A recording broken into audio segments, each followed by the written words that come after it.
ఎక్కిళ్ళు గురించి చెప్తాను. ఎక్కిళ్ళు ఎలా వస్తుంది, ఎందుకు వస్తుంది, మనకి ఎవరికి తెలియకుండా ఉంటుంది. నీళ్లు తాగితే ఎక్కిళ్ళు నిలిచిపోతుంది అటెన్స్ అంటారు. కానీ ఆ నీళ్లు తాగితే ఎక్కిళ్ళు నిలవదు. కానీ ఒకే ఒక కారణం చిట్కా ఉంది. ఆ చిట్కా ఫాలో చేస్తే ఎక్కిళ్ళు తగ్గిపోయే ఛాన్స్ ఉంటుంది.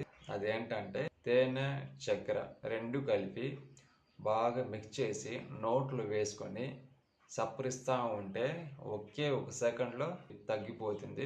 ఇది కరెక్ట్గా ఫాలో చేయండి. ఫాలో చేస్తే కరెక్ట్గా 100% ఒకే ఒక సెకండ్లో తగ్గిపోతుంది. ఇది నేను ఫాలో చేశాను కాబట్టి మీకు చెప్తాను. Thank you friends.